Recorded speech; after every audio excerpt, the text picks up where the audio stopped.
Hi there, this is Tim from Racing Central, and I'm going to be taking you through the setup of a Grand Prix 1 racing wheel from Thrustmaster.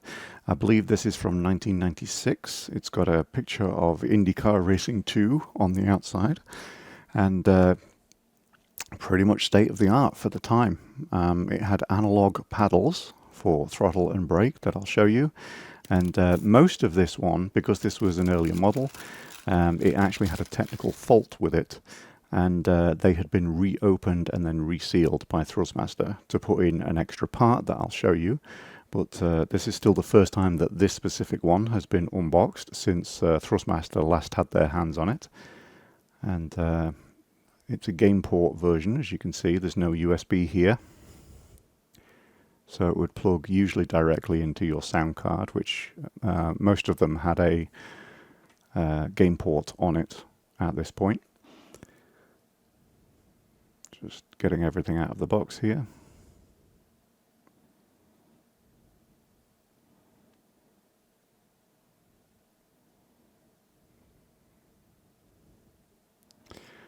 So that adapter right there is what is extra and wasn't originally contained within this box. But anyway, I'm going to take you through this here. I just saw August 1996 on there, so that's probably around the date that this is from.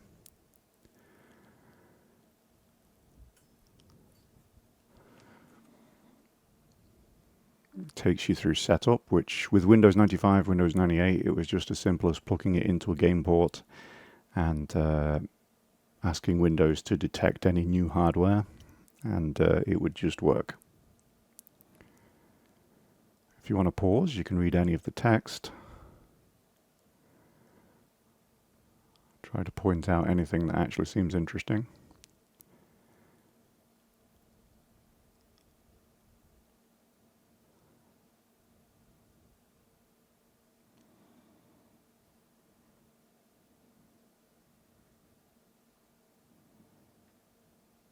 There's some tips there on how to get it working properly with Grand Prix 1. I notice some mentions of Grand Prix 2 there too. So this is a brochure from Thrustmaster showing joysticks, steering wheels, a game card over on the right, which would allow you to plug in controllers rather than using the game port on your sound card.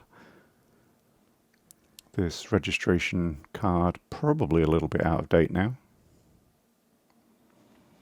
And I love the artwork that Thrustmaster would often use.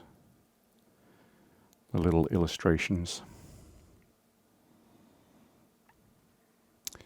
So yeah, here's a look at the steering rim itself. Quite basic, as you can see. All of the little bits and parts that you would expect to be able to clamp it to a desk. This is the adapter. So basically the adapter here, it changes one of the pin's locations to a different location so that it's actually correct, because it's incorrect in the wiring of that one.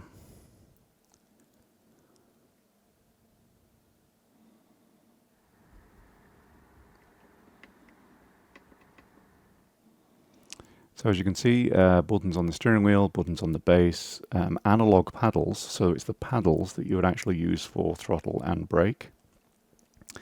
And putting it together here, you can see there's a little notch at the top. You have to line that up with the one on the kind of steering column and push it on there. A little bit hard to get on.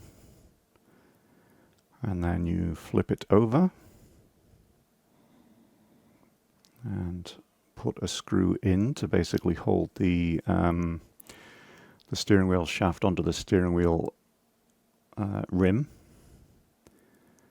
And then this is your data connection to send data from the steering wheel to the base.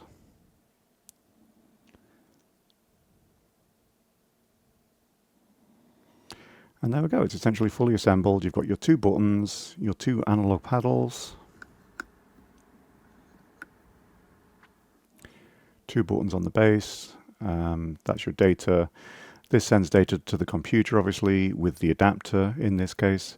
If your wheel didn't come with an adapter, then it didn't need one.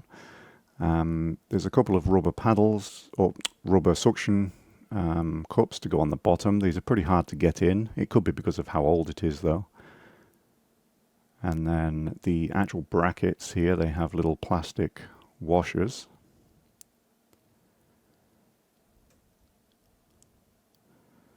Doing everything with one hand.